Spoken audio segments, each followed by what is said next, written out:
Chicago ನಗರದಲ್ಲಿ, ಅಮೆರಿಕದ Chicago ನಗರದಲ್ಲಿ ಇದು ನಡೆದಂತ ಒಂದು ದಿನಾಚರಣೆ.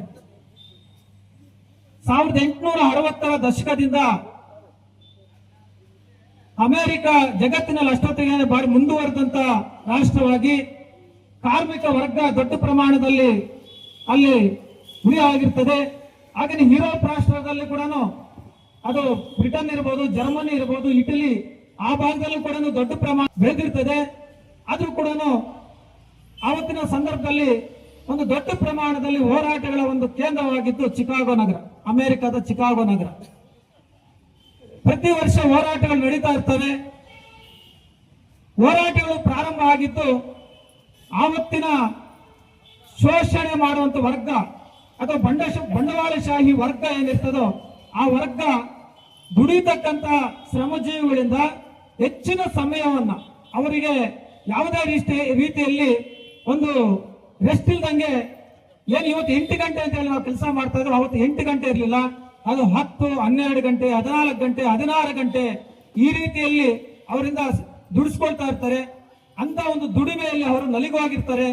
ಅವರಿಗೆ ಕುಟುಂಬದ ತಮ್ಮ ಹೆಂಡತಿ ಮಕ್ಕಳ ಜೊತೆಯಲ್ಲಿ ಯಾವುದೇ ರೀತಿಯಾದಂತಹ ಒಂದು ಇವನ್ನ ಹಂಚಿಕೊಳ್ಳಿಕ್ಕೆ ಸಾಕಾಗ್ತಾ ಇರೋದಿಲ್ಲ ಸಮಯ, ಅಥವಾ ಒಂದು ಮನರಂಜನೆಯಲ್ಲಿ ಭಾಗವಹಿಸಲಿಕ್ಕೆ ಸಾಕಾಗ್ತಾ ಇರೋದಿಲ್ಲ.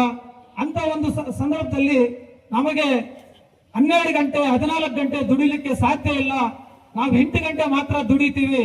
ಮತ್ತು ನಮಗೆ ಇಂಥ ದುಡಿಯುವಂತ ಜಾಗಗಳಲ್ಲಿ ಇಂಥ ನಮಗೆ ಮೂಲಭೂತವಾದಂತಹ ಅವಶ್ಯಕತೆಗಳನ್ನ ಯಾರು ಅಲ್ಲಿ ದುಡಿಸ್ತಾ ಇರ್ತಾರೋ ಅವರು ನಮಗೆ ನೀಡಬೇಕು ಅಂತಕ್ಕಂಥ ಅನೇಕ ಬೇಡಿಕೆಗಳನ್ನ ಇಟ್ಕೊಂಡು ಹೋರಾಟಗಳು ಪ್ರಾರಂಭ ಆಗ್ತವೆ. ಅಂತ ಒಂದು ಹೋರಾಟಗಳು 1860ರಿಂದ ಪ್ರಾರಂಭವಾಗಿ 86ರಲ್ಲಿ ದೊಡ್ಡ ರೀತಿಯಾದಂತಹ ಒಂದು ಹೋರಾಟ ಚಿಕಾಗೋ ನಗರದಲ್ಲಿ ನಡೆಯುತ್ತೆ.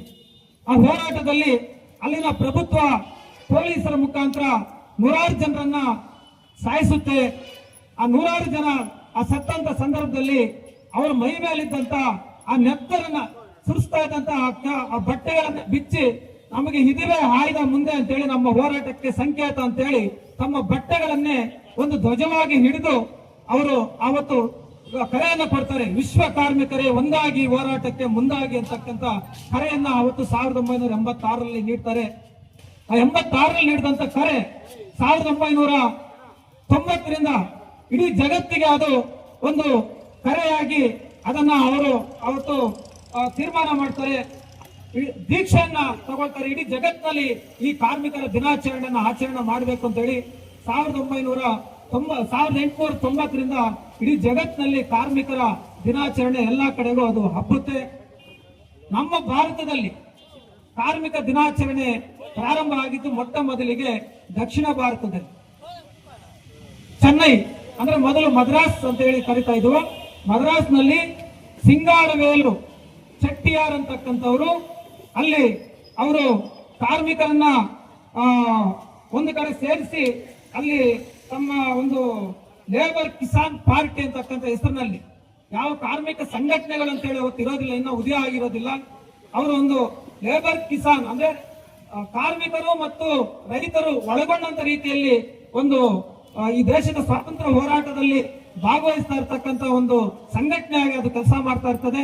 ಅದರ ನೇತೃತ್ವವನ್ನ ಸಿಂಗಾರವೇಲು ಶೆಟ್ಟಿಯಾರ್ ಅಂತೇಳಿ ಅದನ್ನ ಅವ್ರು ನಡೆಸ್ತಾ ಇರ್ತಾರೆ. ಅವರ ನೇತೃತ್ವದಲ್ಲಿ ಮೊದಲಿಗೆ ಚೆನ್ನೈನಲ್ಲಿ ನಮ್ಮ ದೇಶದಲ್ಲಿ ಕಾರ್ಮಿಕ ದಿನಾಚರಣೆಯನ್ನ ಆಚರಣೆ ಮಾಡಲಾಗುತ್ತೆ. ಆ ನಂತರ ನಮ್ಮ ದೇಶದಲ್ಲೂ ಕೂಡ ಪ್ರಭುತ್ವ ಕೂಡ ಇದೊಂದು ಅಂತಾರಾಷ್ಟ್ರೀಯ ಮಟ್ಟದ ದಿನಾಚರಣೆಯಾಗಿ ಎಲ್ಲಾ ಕಡೆ ಆಚರಣೆ ಮಾಡ್ತಾ ನಮ್ಮ ಸರ್ಕಾರ ಕೂಡ ಇದನ್ನ ಎಲ್ಲಾ ಕಡೆ ಆಚರಣೆ ಮಾಡಬೇಕು ಅಂತಕ್ಕಂಥ ಒಂದು ರಜವನ್ನ ಘೋಷಣೆ ಮಾಡುತ್ತೆ. ಹಾಗಾಗಿ ಇವತ್ತು ಮೇ 1 ಅಂತಂದ್ರೆ ಇಡೀ ಜಗತ್ತಿನಲ್ಲಿ ಎಲ್ಲ ಸರ್ಕಾರಗಳು ಇವತ್ತು ಇದನ್ನ ಒಂದು ರಜಾ ದಿನವನ್ನವಾಗಿ ಘೋಷಣೆ ಮಾಡಿರ್ತಕ್ಕಂಥದನ್ನ ಇವತ್ತು ನಾವು ನೋಡ್ತಾ ಇದ್ದೀವಿ. ಒಂದು ವೇಳೆ ಬಾರಿ ಮುಖ್ಯವಾಗಿ ಇವತ್ತು ನಾವು ಈ ಮೇಳನಲ್ಲಿ ತಿಳ್ಕೊಳ್ಬೇಕಾಗಿರ್ತಕ್ಕಂಥ ವಿಚಾರಗಳು ಏನು, ಕಾರ್ಮಿಕರ ಹೋರಾಟಕ್ಕೆ ಸಿಕ್ಕಂತ ಒಂದು ಯಶಸ್ಸು ಅಂತ ಹೇಳಿ ಬಹುಶಃ ಇವತ್ತು ನಾವೆಲ್ಲರೂ ಕೂಡ ಈ ದೇಶದ ಯಾವುದೇ ದುಡಿಯುವ ವರ್ಗ ಇವತ್ತು ಹೋರಾಟಗಳು ಮಾಡ್ತಾ ಇದೆ ಅಂತಂದ್ರೆ ಅದು ಆವತ್ತಿನ ಚಿಕಾಗೋ ನಗರದಲ್ಲಿ ಅವರು ಎತ್ತಿ ಹಿಡಿದಂತ ಆ ಕೆಂಬಾವುಟದ ಹೋರಾಟ ಮತ್ತು ಅವರು ನೀಡಿದಂತ ಘೋಷಣೆ ಇದೆ ನೋಡಿ. ಅದು ಇಲ್ಲಿಯ ತನಕ ಇಡೀ ಜಗತ್ತಿನ ಎಲ್ಲ ದುಡಿಯುವ ವರ್ಗ